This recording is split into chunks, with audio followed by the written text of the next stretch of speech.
So I asked a question on IG. Have you ever made a decision that other people thought wasn't normal?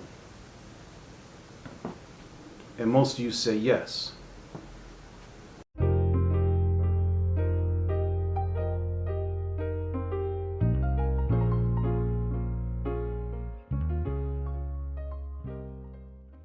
So, welcome to the podcast where we help you do your daily best. I'm your host, Tom Danger. Before we go any further, please like, subscribe, and share. And I have a small announcement, or a big announcement to make for those of you who have been with us on the journey from episode 1 to episode 171. So if you've made it through 171 episodes, round of applause, you have graduated, right? You have graduated because there is a shift in your change. There's a shift in your way of thinking. You have basically reprogrammed your mind. You have pretty much taught yourself how to define what your purpose is. You've taught yourself how to remain motivated. You've taught yourself how to be self-inspired.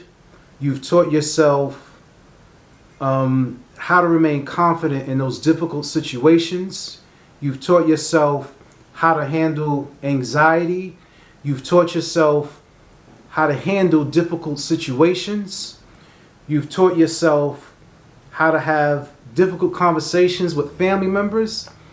You've taught yourself how to believe in yourself and take a chance. And here we are today. So thank you for coming along on this journey, and congratulations to you for making a commitment over the past 3 years.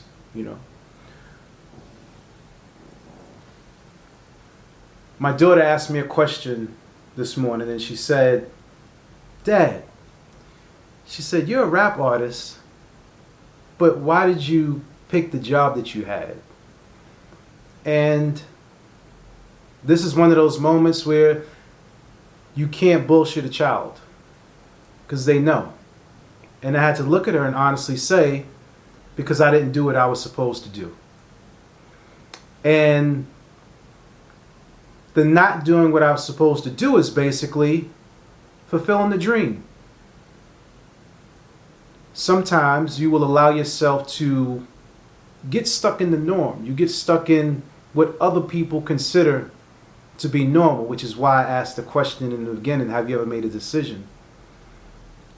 You've also learned what to do in preparation for transitioning from one career to another career, or in preparation of turning your side hustle into a full-time, full-blown business, as well as taking the seed of a thought and developing it into a full idea, because we've also talked about visions and such. But I couldn't BS her. And I had to think back to when I recently started this past journey that I was on and why I did it. And just like many of you, we go to work because we have to provide. You have to take care of your family. But at the same time, have you ever really pushed yourself to figure out how to monetize your passions? And a lot of time, you don't. And that's what considers it, or that is what many would consider as a hobby, because you just do it because you like it. But at what point do you say, like, this is what I really want to contribute to the world, and ask for a nice dollar amount for it? Sometimes when you do certain things, you may think that there's only one way to skin a cat. And what does that mean?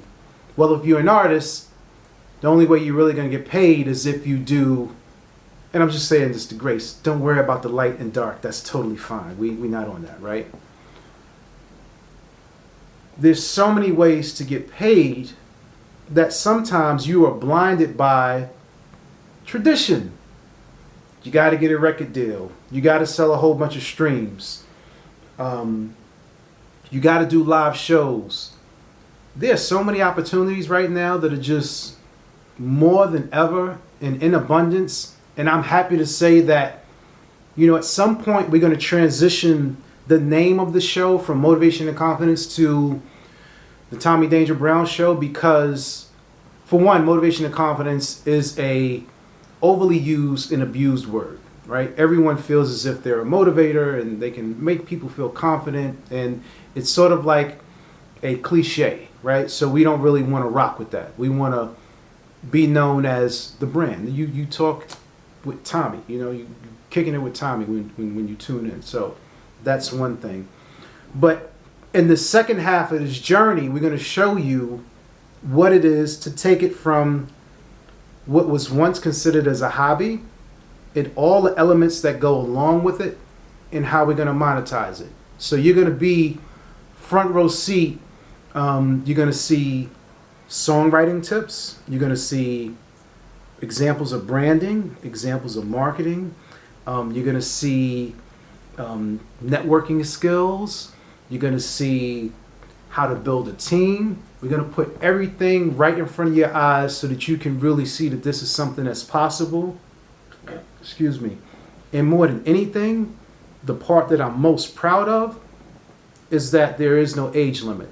So this isn't something to say like, oh, because you have to be at this age or you have to be at this stage. No matter where you are in your artistic journey or in your creative journey, you're going to learn something that you can implement to help your idea come to life or come to fruition. So back to the point of not being within the norm. So when I recently resigned from my day job, I don't even like calling it resign. What I really call it is I want to say retirement, but what I really want to say is taking a pause. And I call it taking a pause because it's literally it's transitioning from what's known as normal into creating a new life. And what does that new life look like? When I announce it to most of the people that I work with, most of them say like, "Are you okay? Is everything all right? You know, everything's totally fine. I am totally clear on my decision and what it is that I want to do." But the reason that one of my good friends had taught me about not really saying that you're resigning is because even in your current role, there could be a future customer. There could be a future client. So you don't necessarily want to close the door on potential business. What you want to do is continue to build those relationships, because those relationships can help you as you move further in your artistic journey. Now, you're going to have people that are going to try and talk you out of whatever it is that you want to do. Don't listen to them. Listen to your inner voice. Now, I am not telling anyone by any means to not provide for your family. Before you take such a leap, make sure you have your business in order. Make sure, one, you are of sound mind. Like, you're not just making an emotional decision. Do not make an emotional decision. Don't make the decision like, oh, I got to get the vaccine, forget that, I'm out, and then you're not providing for your family. If you're choosing not to get the vaccine, that's one thing. But what I'm saying is, don't make a decision that is just so rushed that you're not thinking about how you're going to sustain at least for the next 365 days, right? And my recommendation is that minimally, because now you're giving yourself a runway to, one, you have to transition and unlearn what you've been used to. Because if you're used to getting up every day and hitting the grind and going through it and doing the same thing over and over, it's going to take you at least 3 months to get out of that, right? And then from once you unlearn that, now you have to create the new structure for what it is that you want to do.